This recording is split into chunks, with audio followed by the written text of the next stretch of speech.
everybody. So I'm Mackenzie Ryan. I'm 18 and I have endometriosis. Though I was diagnosed when I was 16, my story actually starts when I was just 12 years old. A year after I'd gotten my first period, I started experiencing horrible cramps and backaches both the week before and throughout my period. My symptoms only escalated from there. I went to see my regular pediatrician about the issue when I was 13, or around there, and that started my horrible medical journey. I was ordered through rounds of blood work, ultrasounds, and nothing showed up.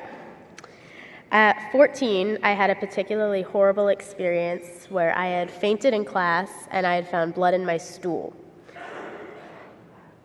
My doctor referred me to 3 different physicians at that point: a pediatric gynecologist, a gastroenterologist, and a psychologist. When I was 14, I even went in for an upper endoscopy searching for Crohn's disease. It came out negative. At 15, I came all the way down here into the city for an hour-and-a-half long MRI, which also showed nothing. I was going through all of this while still going to school as often as I possibly could, working at least one job, and trying to participate in extracurricular activities. With the exception of my mom, my family did not understand what was going on. My friends didn't understand what was going on. I suffered through a lot emotionally and physically. My family didn't understand the pain I was going through. They didn't believe me when I said the pain was unbearable. My own sisters constantly told me to suck it up. One day, while at the store with my older sister, Kelly, I collapsed to the ground in pain because I could not physically move. And my sister looked at me and she said, stop making a scene, get up, all women get their periods, get over it. Well, my father also frequently, constantly yelled at me for going to the doctor, as if it were my fault. The only person who seemed to be on my side throughout all of this was my mom. She never doubted me once, and she even told off my pediatrician for suggesting I need to see a psychologist. I had trouble keeping friends throughout all of this. It's insanely difficult to have a social life when you spend your days in school completely miserable and in pain, and even harder if you aren't there at all. I became extremely depressed and totally withdrawn. I believe that for me, the psychological pain of endometriosis was actually worse than the physical pain. And that pain was inescapable, month after month and year after year. After all, there are treatments for pain such as Advil and Tylenol and even stronger behind-the-counter stuff. But there isn't really much you can do when you're battling your own mind. The depression took over completely, and endo controlled my life. At age 16, I made the very difficult decision to have surgery.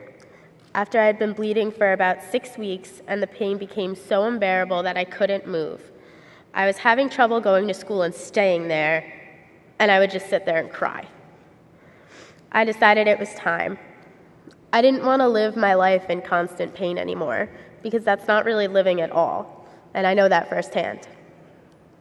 On December 19th, 2011, Dr. Monique Regard, who I commonly refer to as my godsend, removed lesions of endo from several places, including my rectum, my uterus, and my right ovary. She also removed my appendix. On the morning of my surgery, my mom asked me if I was scared, and of course I said yes. She asked me if I was afraid that they would mess up while they were in there, but that wasn't what I was afraid of at all. I was afraid that after everything I had been through, the doctors were going to go in and find absolutely nothing. I was afraid that after everything I had dealt with, that the things everybody was saying to me and about me would be true, that I really was crazy. Though I had a successful surgery, my journey with endo is far from over. I have recently received an IUD as treatment to put off going in for a repeat surgery until after I graduate college. Though I feel loads better than I did before, I still battle endo every day. I am lucky that I have a supportive mother who pushed forward on my behalf while everyone was telling her that I was exaggerating or seeking attention. Most girls don't have that.